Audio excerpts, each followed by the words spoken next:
వ్యాప్తంగా ఒక అలిగేషన్ వచ్చింది కాబట్టి అది నిజమైంది కాబట్టి నిజంగా జరిగింది కాబట్టి ప్రతి ఒక్కరికి చదువుకున్న ప్రతి ఒక్కరికి దానికి మన పార్టీ నుంచి కూడా పెద్ద ఎత్తున సపోర్ట్ చేసి దాన్ని మళ్ళా ఒక సిస్టమ్ ప్రకారం తేవాలని దీనికి నిదర్శనం అంటే మనం సచివాలయ ఉద్యోగుల్ని నియమించినప్పుడు మన ప్రభుత్వం జగన్మోహన్ రెడ్డి గారి ప్రభుత్వం ఏ రకంగా డిఎస్సి ఫెయిల్ అయింది, మంది ఏ రకంగా క్లిక్ అయింది, ఎంతమంది ఎమ్మెల్యేలమో ఒక చిన్న పోస్ట్ కోసం కూడా ఏమో అయిపోతాయి మన వాళ్ళకి అందరికి ఇచ్చేయచ్చు అనుకుంటే కూడా సిస్టమేటిక్గా ఎట్లా చేసినాడో జగన్మోహన్ రెడ్డి అనేది ఒక నిదర్శనం.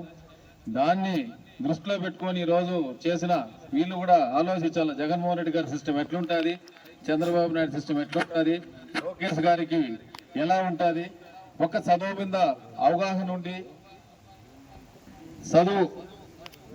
చదువుకున్న వాళ్ళకే తెలుస్తుంది ఆ కష్టాలు, నాలో ఉంటే వాళ్ళకి తెలియవు. ఇంట్లో ఇబ్బందులు, ఇదిలో ఇబ్బందులు, కష్టపడి సేద్యాలు చేసి అన్ని చేసి కష్టపడి వచ్చినానికి ఆ దగ్గరకు వచ్చినాక మిస్ అయినాక ఏమీ లేనానికి వస్తే ఆ బాధ ఎట్లుంటుంది అనేది ఆ చదువుకున్న విద్యార్థికి, దాన్ని ఆశించిన ఆ మనిషికి కూడా ఎంత బాధ ఉంటుంది మనకు అందరికీ తెలుసు.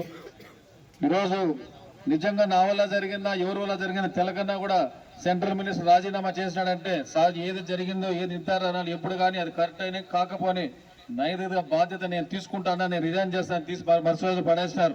ఈ రోజు కూడా నిజంగా నేను నిజాయితీగా ఉండా, నేను నిజంగా చేసినాను, నేను చేసింది కరెక్టే అయినా కానీ అందరూ ఆరోపిస్తున్నారు కదా కాబట్టి నేను తాత్కాలికంగా నేను రిజైన్ చేస్తాను, అది నిజం అనేది కాదు, నేను నిక్కచ్చిగా చేసినాను కరెక్ట్గా చేసినాను నేను నిరూపించుకునే దాకా నేను మంత్రి పదవి అర్హుడు కాదని చెప్పాల్సిన బాధ్యత ఒక లోకేష్ గారికి ఈ దానికి సంబంధించిన ఎడ్యుకేషన్ మినిస్టర్ కాబట్టి ఆయనకే ఉంది. ఎందుకు కూడా ఉందంటే ఒక ముఖ్యమంత్రి కొడుకు రాపు నేనే ముఖ్యమంత్రి అవుతానని మా నాన్న తర్వాత అని చెప్పే వ్యక్తి ప్రతి ఒక్కరు కూడా పార్టీ వాళ్ళు కూడా కూటమి ప్రభుత్వం కూడా చంద్రబాబు నాయుడు ఉండగానే ఆయన ముఖ్యమంత్రి చేసుకుంటున్నారని చెప్పే ఆయన మంచి బాధ్యతలు కూడా ఇట్లా ఉంటాయి, ఇంత నిక్కచ్చుగా ఉంటాడు, ఇలాంటి మంచి వ్యక్తి అనే పేరు తెచ్చుకోవాలంటే నువ్వు ఖచ్చితంగా ఇప్పటికిప్పుడు రిజైన్ చేసి నీ నిజాయితీ నిరూపించుకొని మళ్ళా నువ్వు మంత్రి పదవిలో కొనసాగితే ప్రజలందరూ కూడా నేను హర్షిస్తారని కూడా మేమందరం కూడా ఆశిస్తా ఉన్నాం.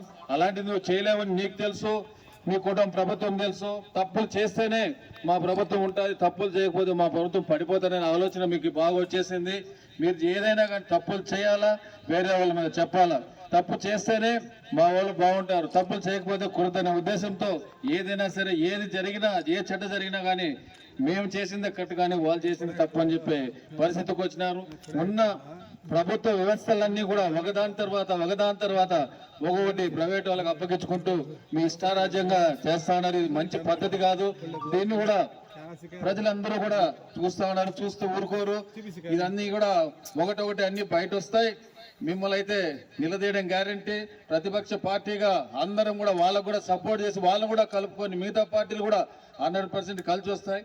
మీ కూటమిలో ఉన్న మనుషులే, మీ కూటమిలో ఉన్న నాయకులే ఈరోజు మీరు చేస్తున్న కార్యక్రమం చాలా మంచిది.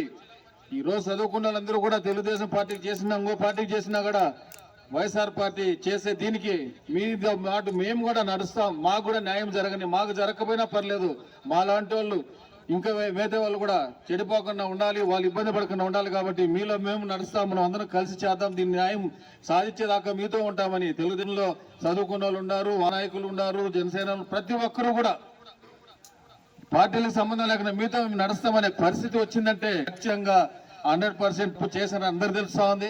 నేనైతే ఒక ఎగ్జాంపుల్ చెప్తాను. మా ఊరు డబ్బులు ఇచ్చిన వాళ్ళు వాపస్ చేశారు. చదువులో తిరుపతిలో స్పోర్ట్స్ డాల్లో ఉద్యోగాలు ఇప్పిస్తామని తీసుకున్న వాళ్ళు కూడా ఇప్పుడు జరిగేటట్లేదు.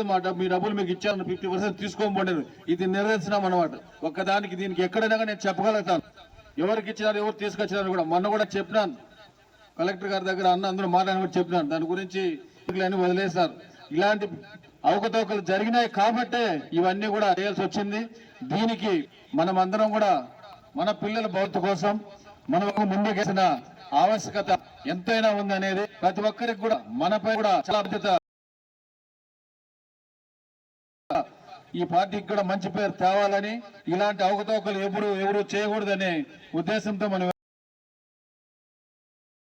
కోసం కాదు, మన కోసం, మన పిల్లల కోసం, అందరి కోసం చేయాలి. జగన్మోహన్ రెడ్డి పిలుపునిచ్చినారా ఈ లేదని కాదు, జగన్మోహన్ రెడ్డి ఇచ్చిన జగన్మోహన్ రెడ్డి వైఎస్ఆర్ తరఫున ప్రతి పేదవారికి కానీ న్యాయం చేస్తామని ఒక అందరికి వచ్చినందుకు మీరు ఈ పాల్గొన్నారు.